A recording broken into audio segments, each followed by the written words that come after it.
Hello and welcome back to Swinging at Shins, a Premier League podcast from across the pond. I am Rhett and I'm joined as always by Aaron. Aaron, how you doing? I'm doing pretty good, actually. I got this beer called Brunch. It's an oatmeal stout with maple syrup. And if you've been It's 5 p.m. on a Wednesday. It's not time for brunch. And if you've been paying attention to our podcast, I do love me some maple syrup, and this is fantastic. It's from Willow Rock, if anybody wants to find out. No one's debating the goodness of maple syrup.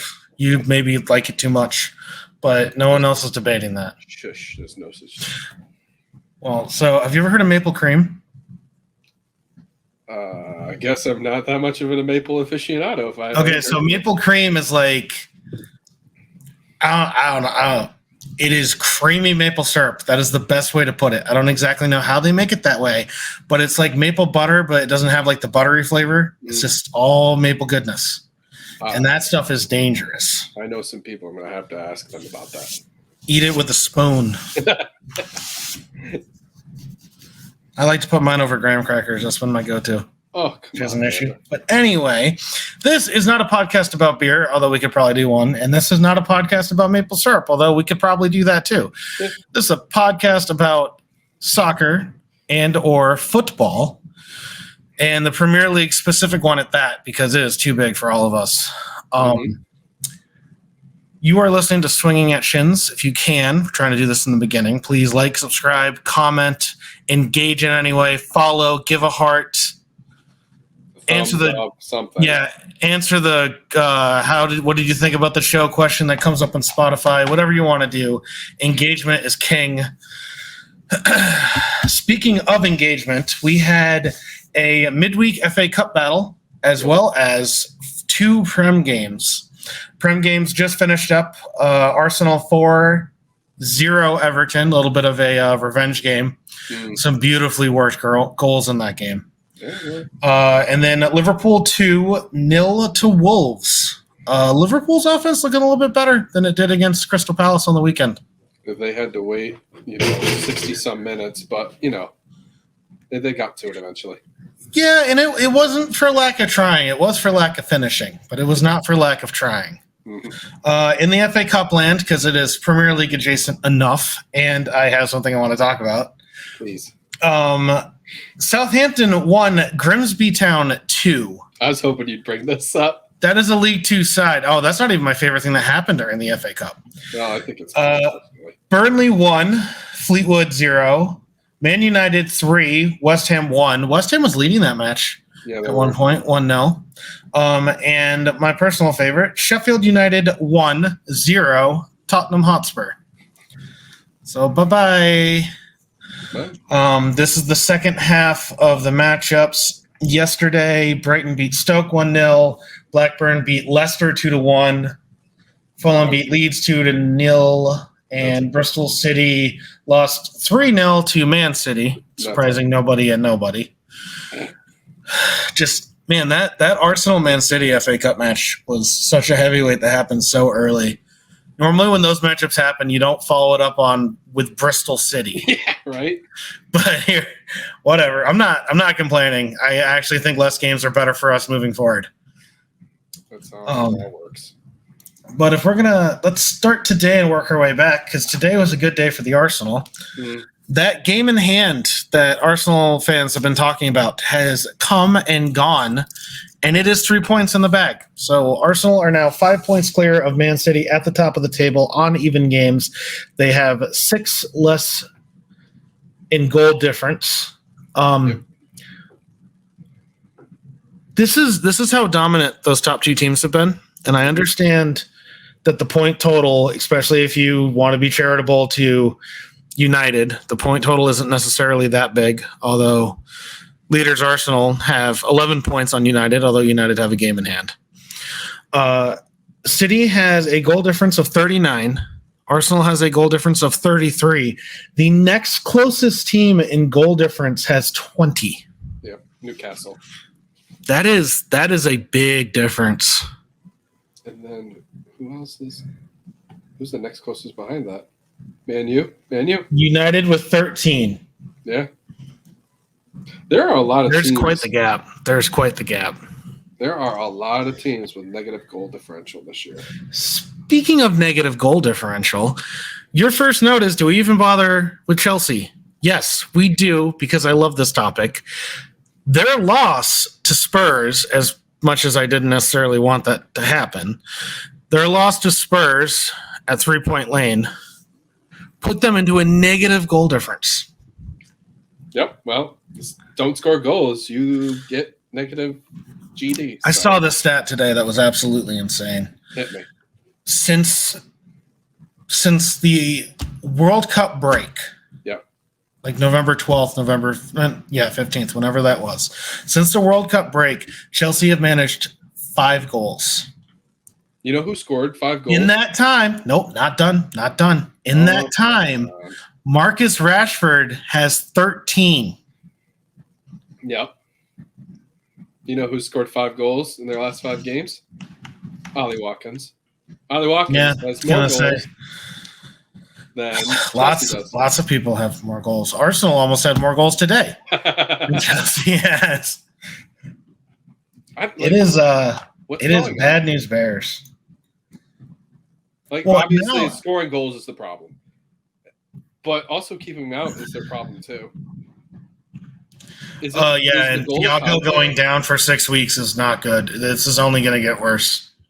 Right? Is N'Golo Kante that important? Maybe able to be that key, that cog that just makes them all work. No, because, and we've talked about this a bunch, the biggest problem is still they don't have anyone who can score. They have a bunch of guys who will set up. They have a bunch of guys who will play well off each other. Mm-hmm. But you need that pivot man in the middle, and even if he's not scoring goals, he needs to be the goal scoring threat. And right now, no one is that guy. Is it time talking about Abba? Yes. Yes. Yeah. Yes, absolutely. I think it is. Go ahead. You got this guy who you brought in from Barcelona to expect to score goals. He gets seated. And, Havertz isn't doing it either. Havertz isn't your number 9. You need to change something up, and it's probably going to start with Abba. It has to be. It doesn't have to be. But what else? What other straw are they going to pull? What other string is going to be pull? What lever? Any analogy you want to use that pull things, but something maybe Abba will care enough to, decide to score goals for them. And let's not pretend that Abba is this awful player. His resume includes Dortmund. It includes Arsenal. He won trophies with Arsenal. Well, trophy with Arsenal. I think it was just the one FA Cup. In Barcelona. He was scoring goals this time last year for Barcelona. Yep. I do think he has a bit of an attitude problem. Of course. Yes, I do think that he's not going to necessarily be the guy that Graham Potter wants moving forward. Probably. But he will score goals and he will be a threat. Mm-hmm. And right now, if other teams don't see him as a threat, then he will be more open. And when teams do see him as a threat, then they will close him down. When Arsenal was doing really well and it came up at the Beer Garden today, Eddie's playing so well. Does Jesus get back in the squad? Yes. And it's not because Jesus is a better goal scorer than Eddie. It's because of everything else Jesus does on the pitch to facilitate goals. Yep. He's always bringing the guy out. He will bring a defender. He will have a center back chase him right out of the middle of the 18-yard box to have space fill in. And it will be a beautiful, beautiful thing. And I don't know if Abba necessarily has that work rate on him anymore, but he will. I don't know. He'll score more. Anyone can score more. Exactly. Somebody's got to score in it. Abba's probably feeling off the bench. Hey, man, I can do this job. Put me in. Put me in, coach. I'm ready to play. There's also an awful lot of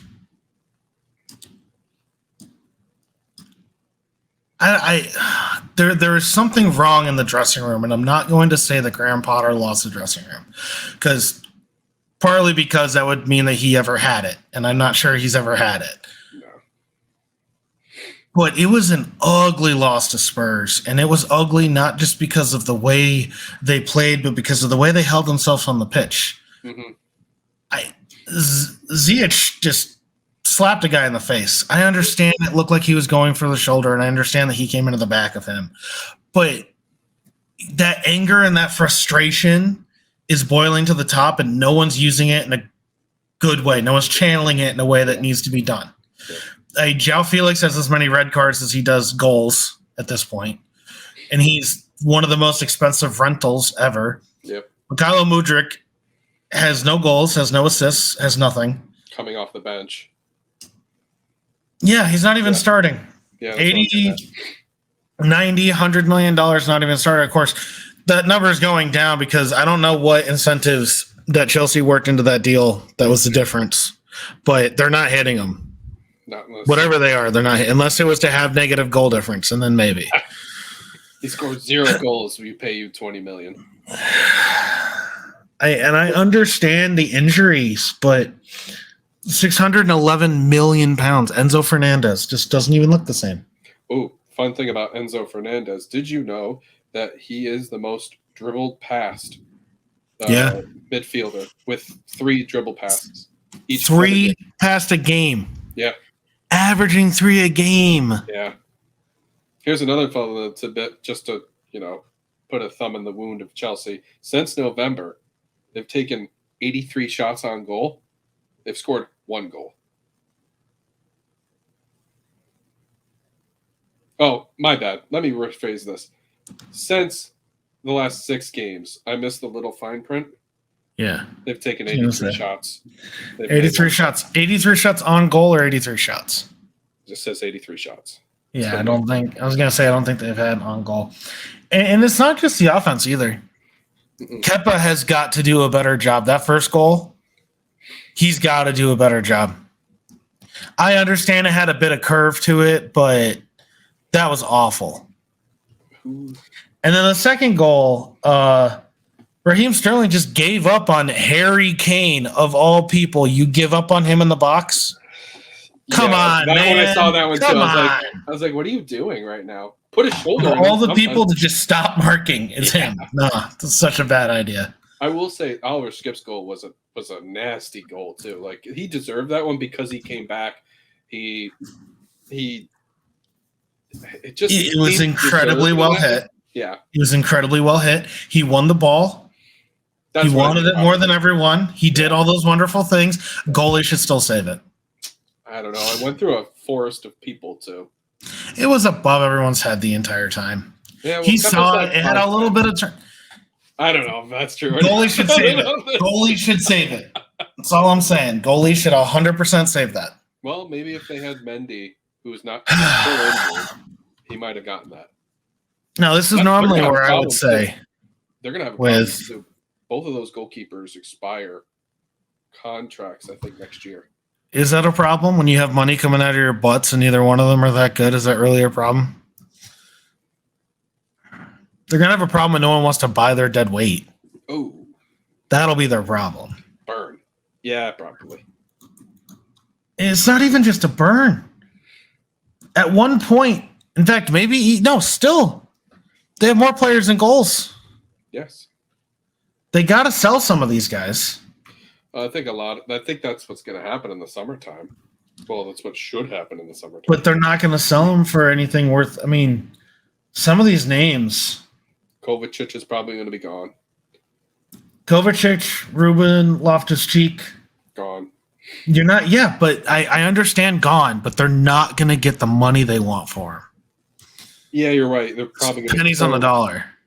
They'll probably get 20-ish for Ruben, just based off of age. He's only 25 years old. 27. Oh, my bad. He was 25 2 years ago. You'll probably get decent money from Mount if they decide to sell him. Although his contract also, I think, ends next year too. That's they are working a contract with Conte right now. Or at least that's what I hear. Run away. I liked Carney Chukwuemeka when he played for Villa. He showed good promise, but I think the $20 million that they spent for him was a little out of control. There's a hard banking on that one. I think they should sell Conor Gallagher. I don't like him personally. I don't want him, but I think he'll sell somewhere else. Market value on Gallagher right now is 25. I really doubt that.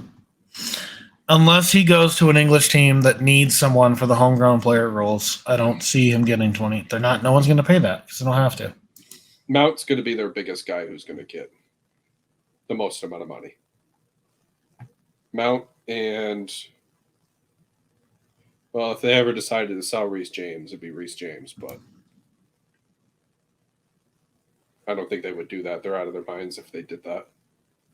They should sell Cucurella, but they'll get like half as much as what they pay for him. Yeah, because that was what he was worth. They bought worth. him for $60 million, and then his market value right now is 29. And I understand that no one goes for market value anymore, but still, when you pay double for something, yeah, it's really hard not to sell it for half of what it's worth. Yeah. They are negative goal difference, 10th in the table, have half the points that the leaders do. Yep. Half. Yeah.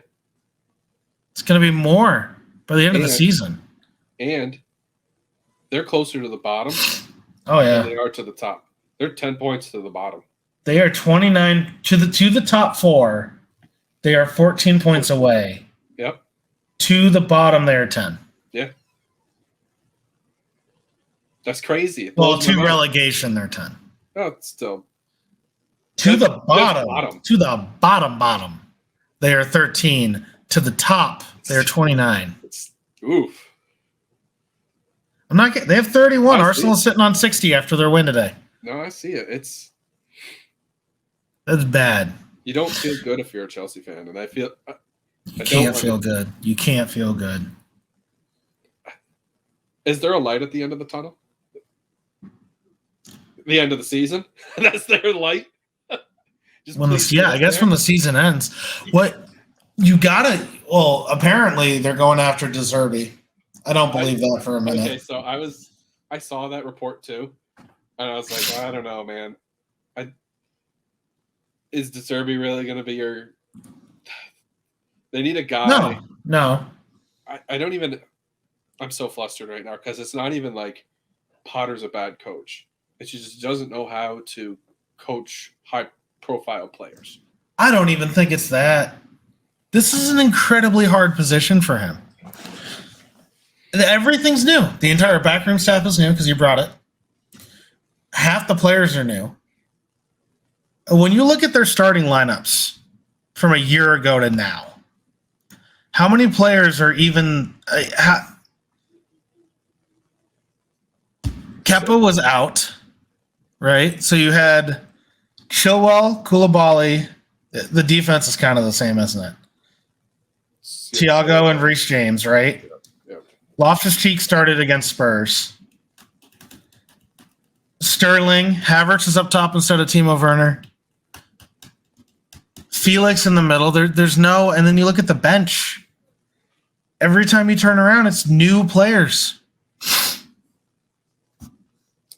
I mean, and yeah, part of it is Potter doesn't know who his best 11 is. It's hard to pick a best 11 that's going to gel together correctly with 31 different players. What's the phrase? Just throw something on the board and hope it sticks. That's what Potter's doing at this point. And I also don't understand why some of his subs do not make sense. Mykhailo Mudryk and Pierre-Emerick Aubameyang come on the 83rd minute. Down 2, right? Well, yeah, they were slated to come on before the goal went in. But yes, it was, they were ready and waiting as the goal was scored. But still, 83rd minute, it's not good enough. And Arteta does this too. I think he holds on a little bit too long instead of getting fresh legs in. There's those kind of coaches who wait just a little too long or just go a little bit too early. because Unai is the same way. Sometimes he'll go too early. We've discussed about this. UE goes way too early a lot. Yep. And I get it in some players because they just give it 110% and they deserve to come off. But yeah, there's a fine line, and some elite coaches know the perfect time.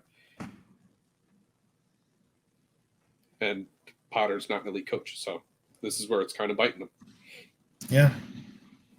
Anyway, this is where I would normally say let's move on to the bottom half of the table, but we're pretty much already there. Almost. A little bit of shakeup.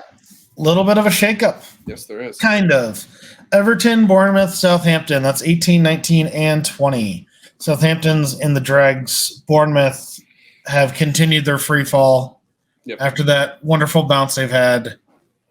They have gone down. Brian is saying that he never got your true false. That's because I didn't send it to him. Okay. Cool. We were fine the last time. I'm just saying that, like, we didn't have the same questions the last time. I've got 4. So even if one comes up, we're fine. All right. Just going to send off telling him now he's a big dumb dummy. Okay. You let him know that. I didn't actually say that, Brian. Please don't fire me. No. That you're a big dumb dummy. Please, Brian, don't fire me for being a big dumb dummy. You can't get fired. You don't get paid. I get paid in happiness. That's it. Not a Chelsea fan, then. Anyway, Bournemouth has continued their fall down as we all expected. Everton lost by 4 goals today. Mm-hmm. It's going to be interesting if a goal difference keeps a team up. And if a goal difference keeps a team up, Everton is not going to be the team that stays up. Nope. Negative 19. Not unless Forest somehow sink to the bottom, too, which is possible. What is Forest's schedule like? They actually play Everton next, so that's kind of fun. That'll be an entertaining fixture here. Yeah, they're only 4 points clear, and they got beat up by West Ham. Yeah, well, West Ham didn't look that good for 72 minutes, and then Danny Ings is like, I'm in clear and blue. What am I doing? I know how to score. And he rips it in 2, and I was like, all right, I guess. You're right. Forest play Everton, then Tottenham, Newcastle, Wolves, Leeds, Villa. You got to play them again. I don't see that. We do. We've only played them once. I'll take your word for it. United, Liverpool, Brighton, and apparently Arsenal. Yep, second to last schedule. match. That's a tough schedule. It's going to work out pretty well for them. The last 4 matches, Southampton, Chelsea. Sounds like 6 points to me. Arsenal at home on the 20th of May, and then the 28th of May, Crystal Palace. Or who? Forest. That's how Forest ends it. I'm literally looking at it right now. What do you mean? Oh, wait. Maybe I need to click in others. Ha-ha! There's another tab over. And again, folks, I say, big dumb dummy. Hit it for the air ball. I was telling you, we have to play them again. I remember. We only played them once. It was 5-0. Mm-hmm. Thomas Partey had a screamer. Nelson scored 2. I remember. It's only happened one time. Airball. Also, the season does not end at the end of April, especially not in this truncated, elongated BS version of a season we're having. Well, anyway, back to the. I think Forest will be all right. Apparently, if you buy out your entire squad and replace them with new players, you're guaranteed middle of the table. That's what I'm saying. That's the bottom. That's the. They are 6 points off Chelsea. Okay. I mean, they're in this. Like I said last week, the Chelsea organization is going to have to look at Forest and be like, at some point, we'll get it together. It'll fall. Everything will fall into pieces, into the place. Well, it's in pieces now, but it will fall into place. Sorry, if you're Forest or Chelsea? Chelsea. No. Maybe. Again, you have a lot of hopes hinging on Nkunku. Who was that? The young striker that they signed? Nkunku. Yeah. So you have a lot of hopes on him because you're not selling Abba for anything. And Fofana has, maybe not. You just brought up the goalie issue. Yep. There's also the defender issue. Yep. Because in the first half of the season, before everyone realized how bad Chelsea was, and when Chelsea was playing a little bit better, Thiago was like the guy holding it down. Who is currently injured right now? Yep, 6 weeks. Yep. So that's a big hole to fill. Mm-hmm. I don't know where it gets better because oh no, they're gonna keep spending. The money will run out somehow. Well, who knows what was their ceiling? It was we're gonna spend $650 million in the first season to lay down a base and then build up from there. Like, is that the plan? Because if that's the plan, we're out of money. Is the plan we're gonna spend $1 billion? That's a lot of money. That's a lot of money. That's abnormally a lot of money. Hold on. I just want to look up and see where Opta has them kind of ranked. Or, their finishing spot.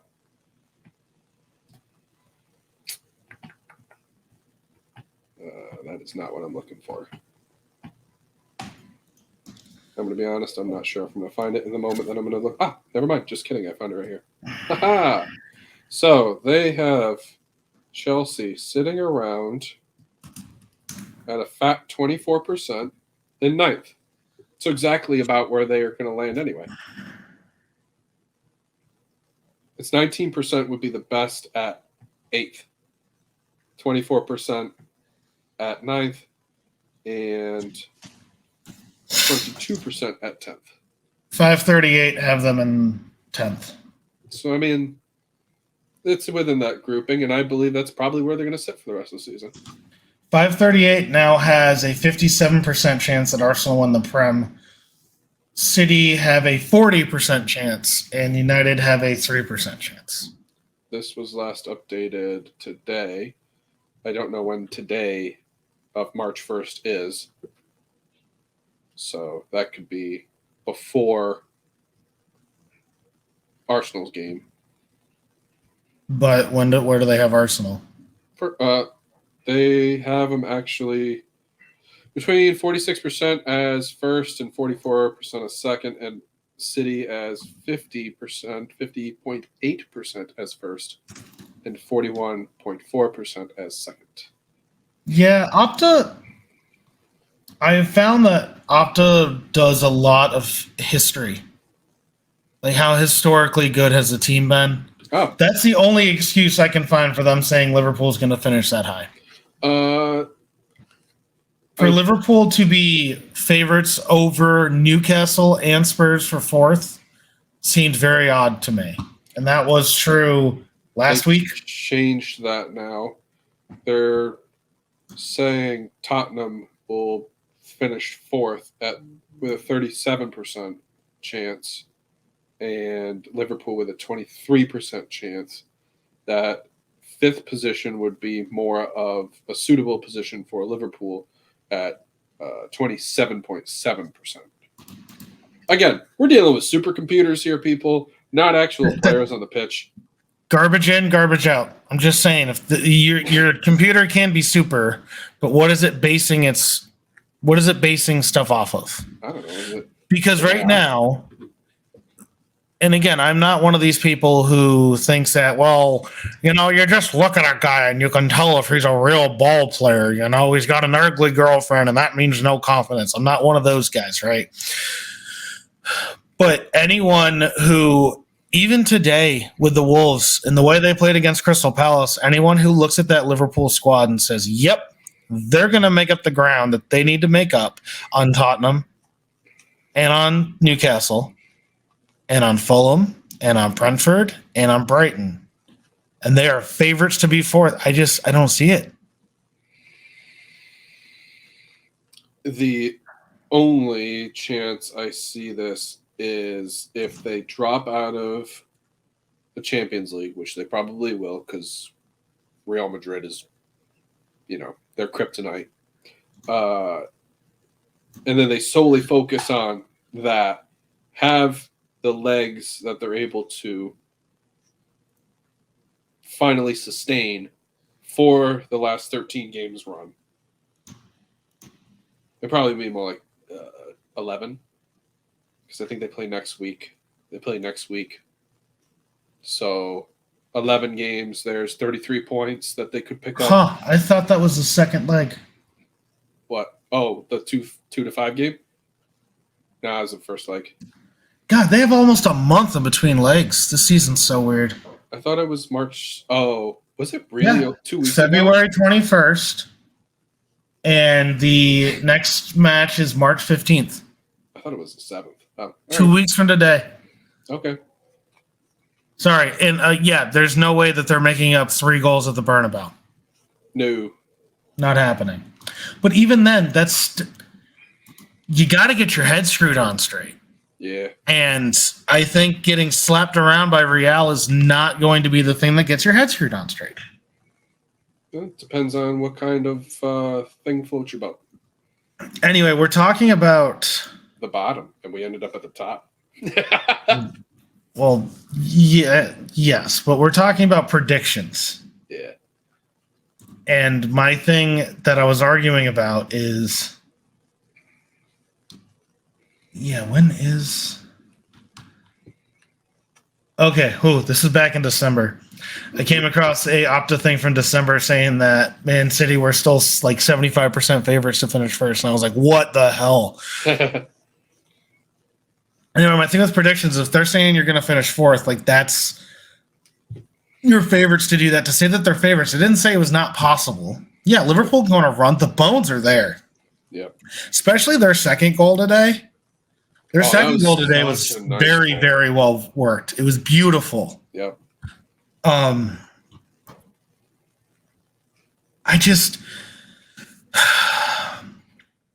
It's the same argument I have when people are like, "Oh, I want to get rid of my coach." It's like, okay, who else? And get who? Yeah. Get who? Right? Mm-hmm. When you're talking about making up ground, none of these teams, even City, hasn't been able to go on their 15 to 18 game tear that they normally go on. And I'm not saying that the teams above them are going to do that, because there's a good chance that they're not going to do that. But you need Tottenham and Newcastle to just all fall. Yeah. Of course, Liverpool are now level with Fulham and above Brighton, so that's fair. Brighton has like 5 games in hand now. How did that happen? Don't know.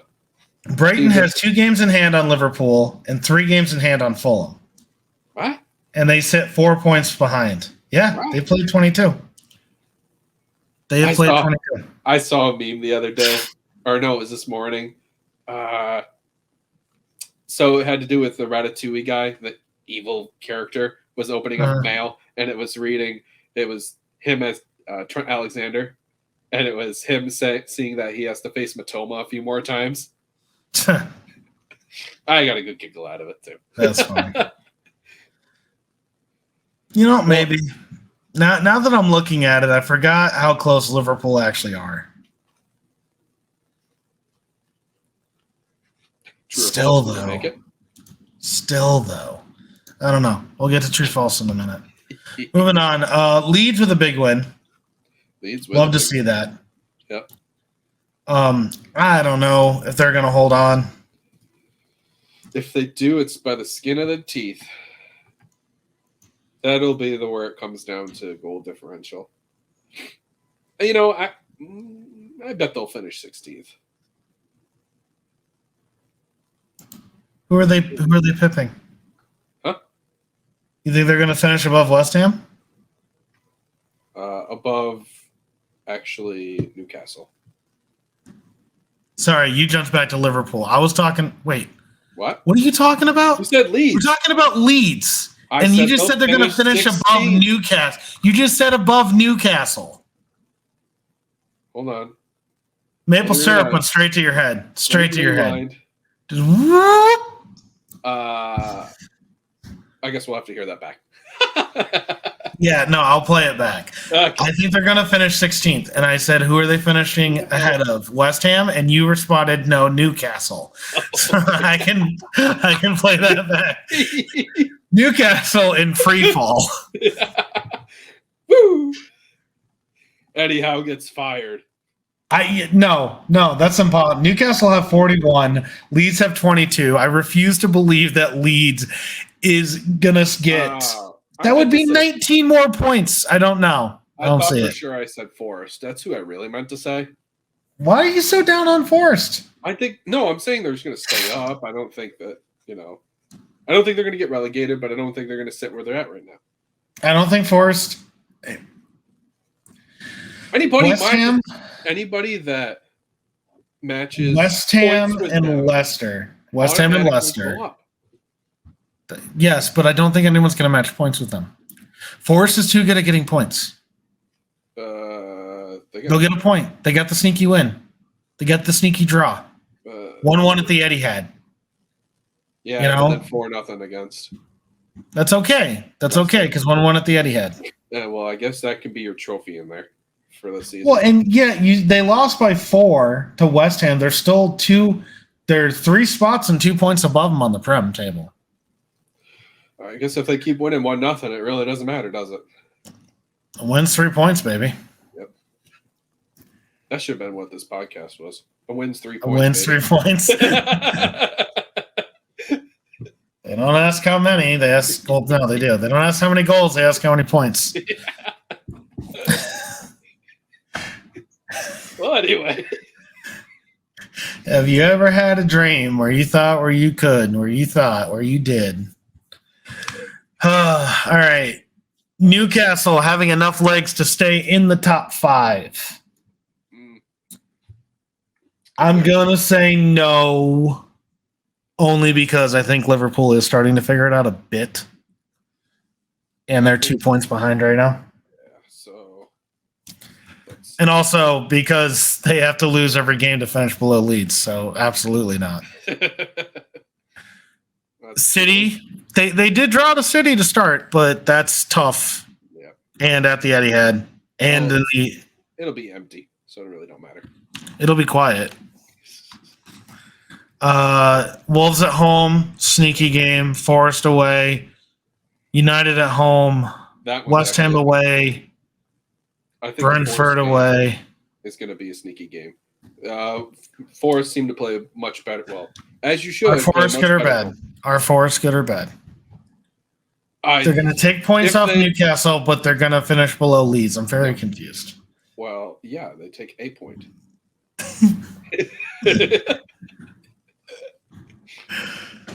Continue. Who else do they play? Brentford away. That's a hard game. Yeah. Well, actually, no, because leading into the next point, not without Ivan Toney. Yeah, that's.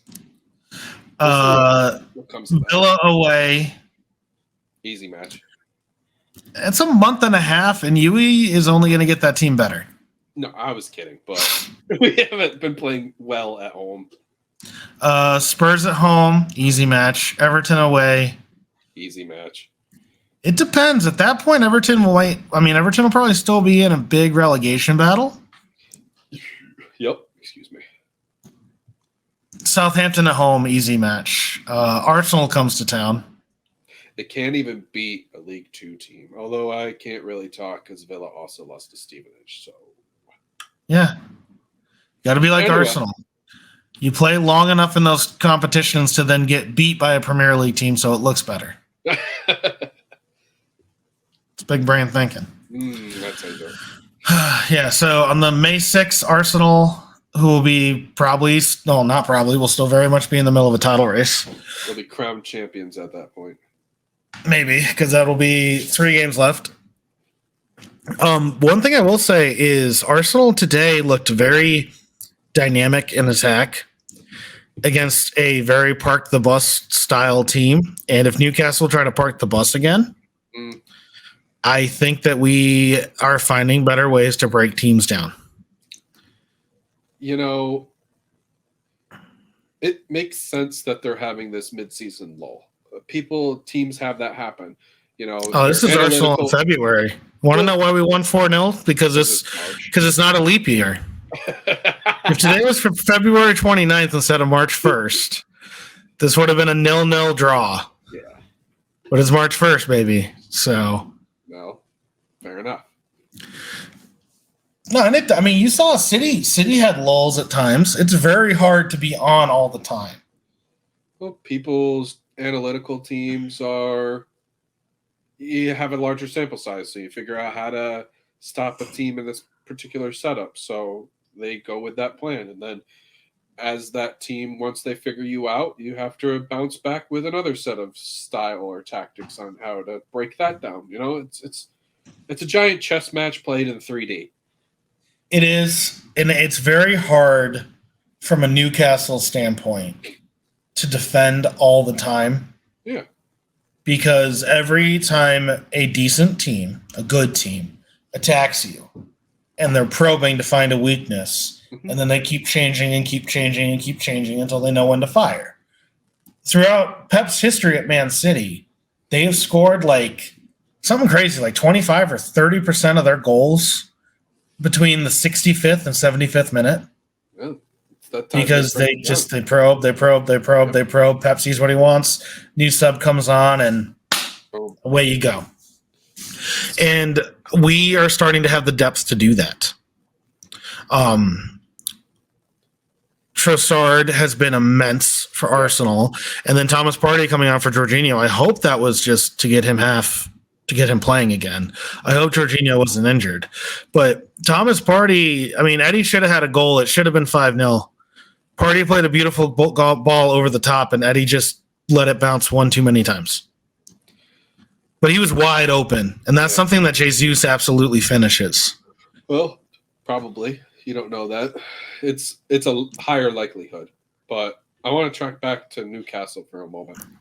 And I think that the difference in the Newcastles I saw in the before the World Cup, and even maybe a little after, I don't see them counter-pressing as hard anymore. I don't know if you've noticed that. They're one of the most higher counter-pressing teams, up there with City and Arsenal. I don't really see them doing that as much. What I'm saying is I think they're running out of steam. Yeah. I think that maybe Howe is taking a step back and maybe, trying to conserve a little bit, and then maybe when it comes time again, he'll hit that button again, and then they'll gen press essentially, or a gegen press, excuse me. Well, and I think Bruno has not been 100% for a while. I understand his ankle injury was February 25th, but he was injured to the point where he came off and he was in tears and he was playing again after that. Yeah. Yeah. But now he's out till late March. And I think that's just, it's what's happened in Newcastle is the thing that everyone was worried was going to happen to Arsenal, where you have your 11 guys, and the second the 11 guys can't play at this level anymore, then the whole thing starts to fall apart. Yeah. Brought it up a couple times. I'm going to bring it up again because I think it's a great quote. The thing that Klopp said when he was talking about defensive holes. It's like they were always there. We were just always quick enough. And right now we're not quick enough. Yep. And that's the thing with gegenpressing. That's the thing with the way Klopp plays. And I think it's one of the reasons why you see his 7-year cycle. It's hard to do this all the time with all these guys. A lot of things have to go right. Well, the fact he was able to do it for so long, too, and teams not be able to break it down is astounding, too. So even that longevity, it didn't take one season. It didn't take half a season. It takes possibly 7 years. And it could be just because of age, too, and your players aren't. Guys age out. Guys get tired. The mental side of things. Mm-hmm. When was the last time anyone listening to this podcast did something at a world-class rate for 7 straight years? The last time you did something mediocre for 7 straight years? 31 years ago. I was born world-class, baby.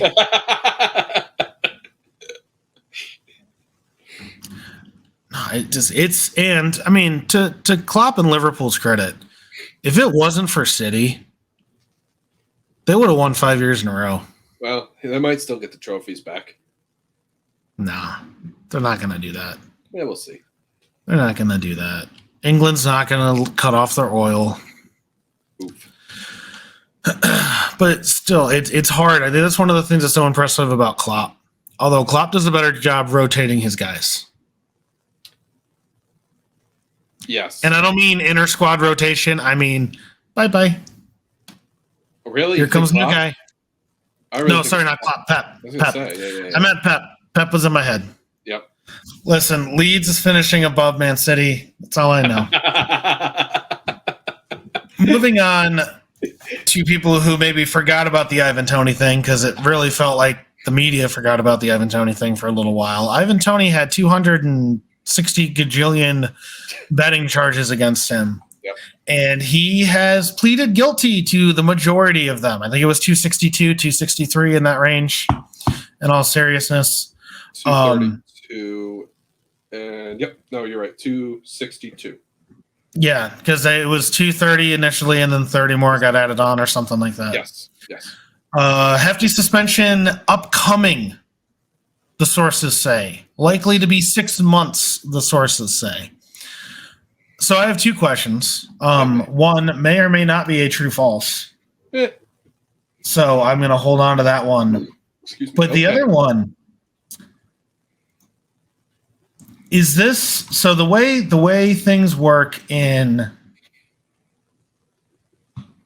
America land with America sports with the pizza with the pizza and the fries and the Kung Pao chicken and the General Tso's and all that good stuff. When you get suspended, it is not about you not playing the game. It is about you losing the money. Everything's about game checks here. I do not know if that is true in England. Now, if he gets suspended, he's not going to get paid. But my question to you is, are these 6 real months or 6 game months? I'm going to go with... Because if it's 6 game months, I'll see you in October. What it should be is 6 game months. I think it'll be 6 months without pay. Yeah, to me, that I think that's fine. I don't think it needs to be. It's about punishing the player, not punishing the team. Right. And you have to punish the player, and he doesn't get to play for however long he gets suspended. But I don't think that you should get to say, oh, and by the way, since you don't play in June, July, and August, you don't get to. Like, he's already not getting his money. I feel like that's what's fair. But it is interesting, and it's also going to be interesting how long they wait. Because it is March 1st now, so March, April, May, June, July, August. Yep. They give it to him right now. Then he will be back pretty much at the start of the 23-24 season. I'm fine with that. And I'm sure maybe that's why he pled guilty so quickly. Well, so in the chat, I had said in capital words, they probably give him the ultimatum of, oh, you're capital F, or you could be lowercase F. Yeah, how F do you want with lowercase F? Yeah. There was a guy, hold on, his name is Joey Barton in 2017. He was hit with a ban for 18 months, pleading guilty, admitting he placed 1,260 bets. 1,200? Yep, 1,260 bets between 2006 and 2013.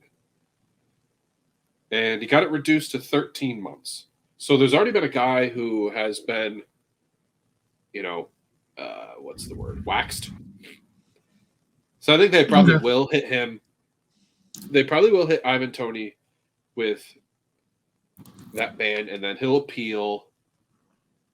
And then I don't know if he'll appeal. It's hard to appeal when you plead guilty. That's fair enough. It's hard to appeal when you say you can appeal that the punishment is not just, maybe. But so I think they kind of have free reign to do that. Maybe that's what the whole big F, little f was. Like, here's your ultimatum. You either take 10 months or you take 6. Maybe. I think they could just kind of have them dead to rights. 262 charges. I think they got you at that point. Now, I want to talk about the implications. Okay. Not about Ivan Toney. Yeah, of course. But the Premier League has come out swinging hard. Yeah, that is shins. At Man City. Swinging hard at Man City. Taking him out at the shins. And when you see Ivan Toney dead to rights like this, it makes you think, man, the Premier League might have a lot on City. Yeah. City's got better lawyers. That's very true. But if you were caught with the knife in the motion of stabbing, there's only so much you can do with that. Well, unless you're OJ. Okay, we're not going to become a true crime podcast. The O.J. Simpson trial is still used today to teach people how to not handle evidence. This is what you don't do. Yeah, right. Well, City's going to be in trouble at some point. It might not be this year. It's probably not going to be this year. It probably won't be next year. It probably will be a couple of years, 3-4 years down the road. Because there's just so much. City finishes with 94 points. Yeah. Arsenal finish with 92 points. Uh-huh. The Premier League pulls a Dumbledore and pips them 3 points for their violations. And for great stature. Yeah. Here's 115, here's 115, here's 115, here's 10, because I did my math wrong and I realized I needed 10 more points. Oops. All right, anyway, I think that's enough fun with that. We are a little over 15 minutes into this, so let's get into true false. I've been having you go first. I want to go first this time. Selfish, but fine. I was going to let you go first anyway. I want.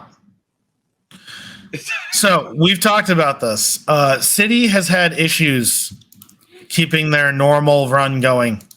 They haven't had that 15, 18, 20 game stretch of just dominance. Mm-hmm. So my true false is City are going to drop points again. Okay. Keep in mind, Arsenal have Europa League and nothing else going on. City have FA Cup, UCL, and the Prem. Yep. City have never won the UCL. Correct. City are going to drop points again, and when they do, and they have that 5-point gap become a 8 or 10-point gap, they are going to stop focusing on the Premier League and focus solely on winning the Champions League. True. That's what Pep was brought to do, was win Premier Leagues, which he's done, and win Champions League, which he hasn't done. He's gonna go for the Champions League. I mean, he said it in an interview nonchalantly and very much probably sarcastic, actually, is that the Premier League doesn't matter. Not verbatim, but, paraphrasing. And that's what it's going to be. He's going to go after Champions League. Some of it I do think's a little bit of copium. Come on, use English. Remember a big dub. For anyone who anyone who can't piece that one together, coping and opium is a drug. So I'm taking that fine copium as in, it doesn't matter. We already won it a bunch. I think Pep is a serial winner and Pep always wants to win. I think that the not winning of the UCL will be too big a deal. And he will focus on that because I think he realizes that right now he can't do both. It is incredibly hard to win the Premier League and win the Champions League in the same year. It's incredibly hard to do that in any league. I guess. But it's easier in Ligue 1 or the Bundesliga or what have you. It is incredibly hard to do this in England. It's incredibly hard to win multiple trophies in England. Yes. When was the last time anyone even took the double, the FA Cup Premier League double? feel like probably Man City. I feel like City has to have done it at some point. Last English double. 21? 18-19. 18-19 City did it, and then 9-10 Chelsea did it, and then 01-02 Arsenal did it. Yeah. So it's happened 3 times in 25 years. Okay. It's incredibly hard. I think he's just going to focus on that, and I think that's what he needs to do. I agree. It hurts his legacy if he isn't able to win a Champions League. Yeah, I do think. I think that's kind of entirely unfair. Oh God, yeah, but like they're still going to be especially when you consider how good Liverpool have been. Yes, but yeah, I do think it'll hurt his legacy. All right, hit me.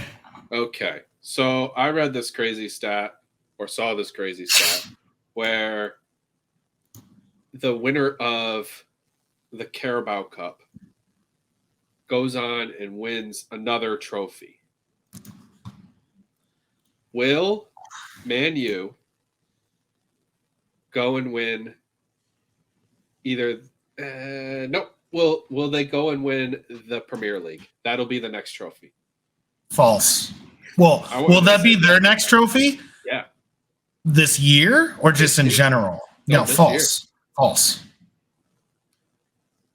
They got. I understand they have a game in hand. They're 11 points behind on Arsenal. They're still in the FA Cup. They're still in Europa. And again, it's one of those for them to do it. It's not so much what can United do, because if you look at like even from November, they actually have one more point in league play than Arsenal do. Yeah, I think like they've been. For a large part of the season, they've been the better team. They just had a really, really, really bad start, and that's what matters.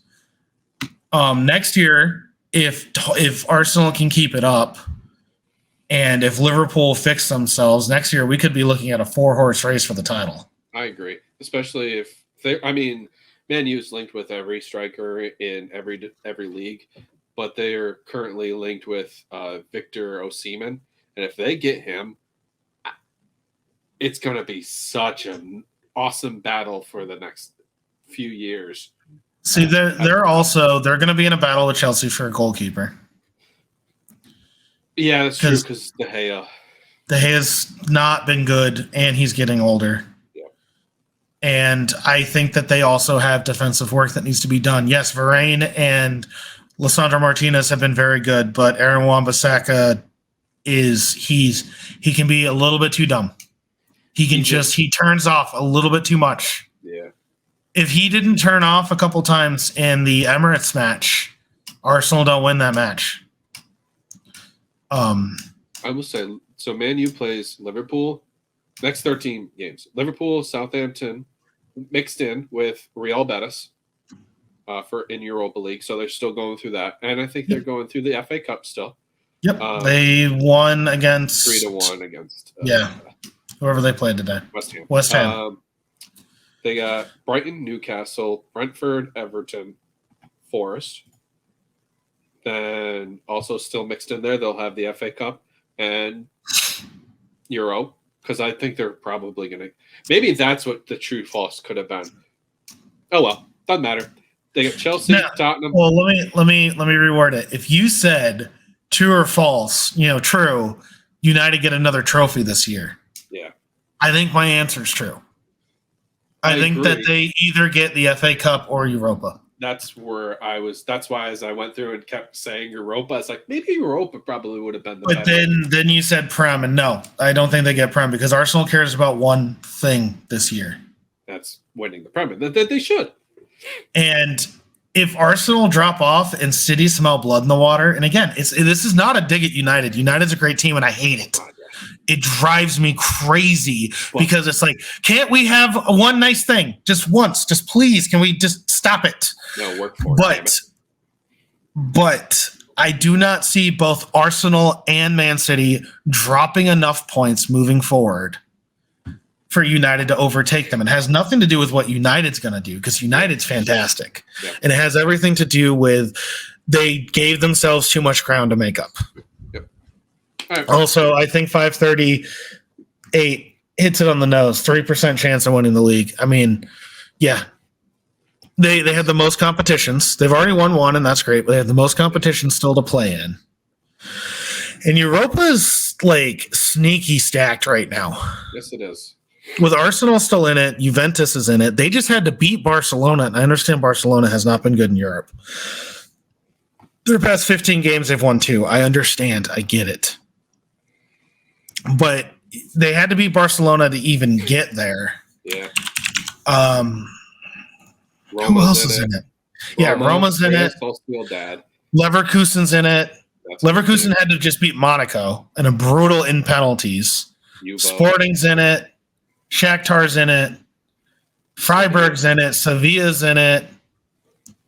It's not like this. Yeah, it's not the UCL, and I'm not trying to say, oh my God, winning this is better than the UCL. It's not. That's not my point. My point is, even though I think out of all those teams, United and Arsenal are the 2 best teams in there right now, that's a slog.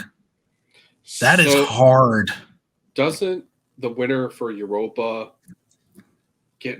do they get a bid into Champions League? Winner for Europa automatically qualifies. Okay. Napoli did this for a couple of years where they would qualify for Champions League, get knocked out of Champions League, and win Europa, and then qualify for Champions League. So let's say Man U wins. So that would go down one more spot, the Champions League automatic bid. Really? Nope. Doesn't go down a spot. So it's only for the FA Cup? Yep. I gotcha. Which is still a possibility. And even then, I don't think... let's look it up real quick. UCL qualification.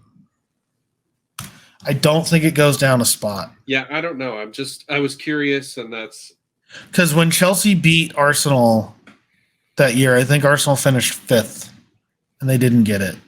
There was something I thought was going to happen. There was a reason why I thought we were going to...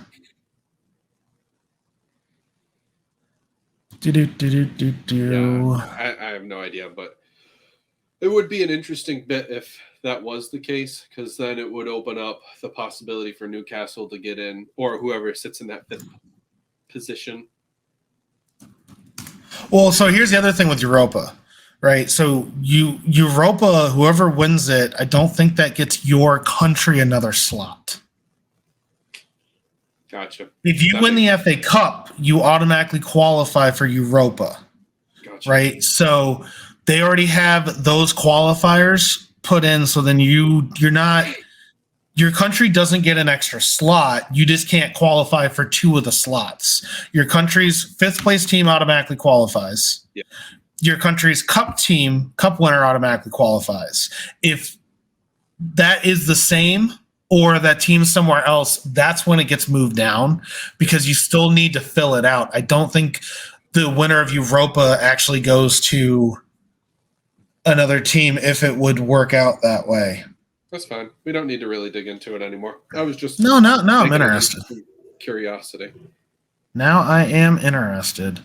Okay, Champions League is 1, 2, 3, 4. Europa League is 5, 6. Conference League is 7. Now 6 is a play-in qualification. Okay, that makes sense.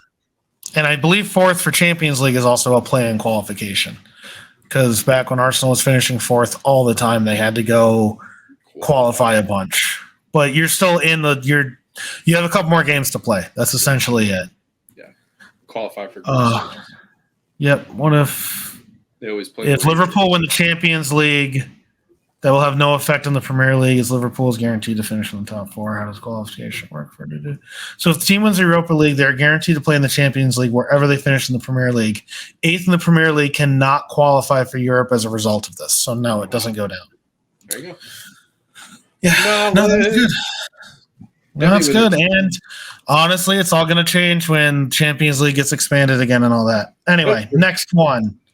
Next, true, false. Hit me, dog. Brentford finished in the bottom half of the table with the Toney suspension. You son of a turd. This is the one time, actually, it kind of came through. But that's why I have 4. And I say that's true. Me too. I think. I don't even know if this one, we kind of danced around it earlier. I don't even know if it's worth talking about that much. I think it's like, yeah, true. Yeah, that's fair enough. We did go into it. They are 4 points above Chelsea and Villa. I do not think Chelsea's the one that get them. I think it's Villa. God, I hope so. Give me the praise. Anyway, true or false? One more manager will be fired by the end of the season.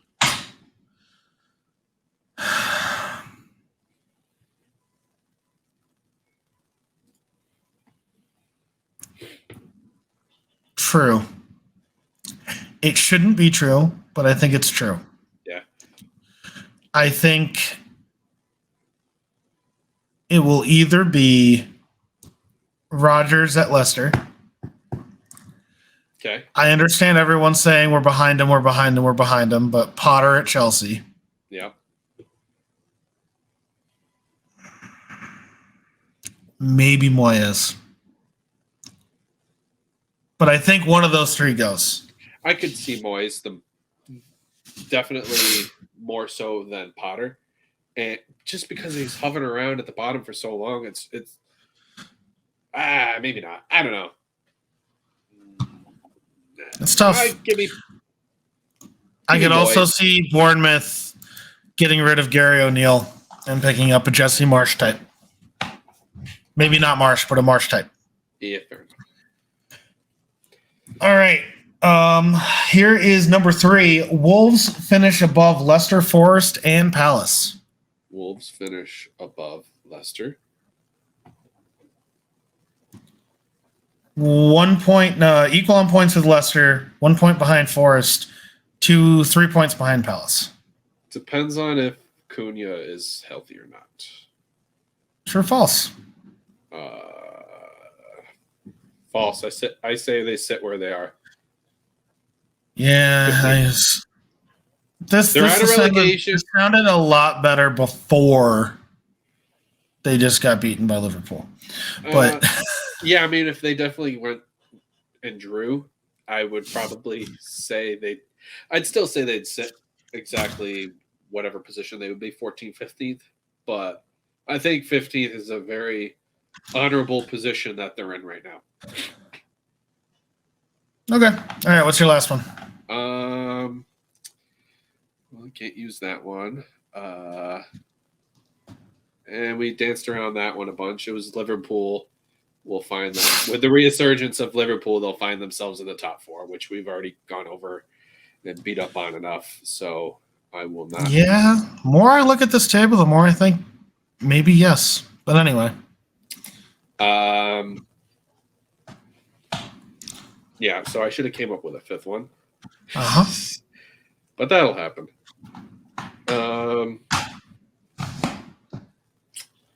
I will say that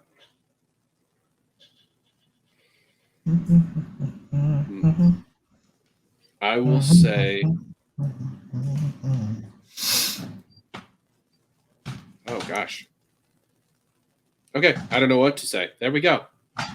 Let's just wrap it up here. True or false? We're done. True. All right. Well, false. Oh, you're done. I got to go do West Ham with Brian. Actual. So we're getting there. Yeah. All right, everybody. That is a slightly anticlimactic ending to Swinging at Shins. If you were still here to hear it, thank you very much for listening. If you were still here and you want more, we are on Instagram. We are on Facebook. We are on TikTok for as long as TikTok's still around. You always want more. If you want even more, that guy does the Villa. This guy does the Way West Stand. You get no points for knowing which teams we're talking about there because it should be very obvious. And if you want more sports goodness of any kind, please check out our parent channel, Wicked Good Sports. That's Mama. They cover everything. We got NBA, we got NFL, we got baseball coming up. We got to talk to Brian about where baseball classic coverage starts in a week. We got all sorts of stuff going on. Yeah, 7th. You trained me. Got a lot going on. Gonna have a lot coming your way. All right. So for Aaron, I'm Rhett. Thank you very much for listening. We'll see all you guys next week. Good night, everybody. Well, guys, that was an episode of Swinging at Shins. We appreciate you for coming out and listening to us. If you guys want to hear or see more, we have links in the description below. We hope to hear from you soon and hear more about what you have to say.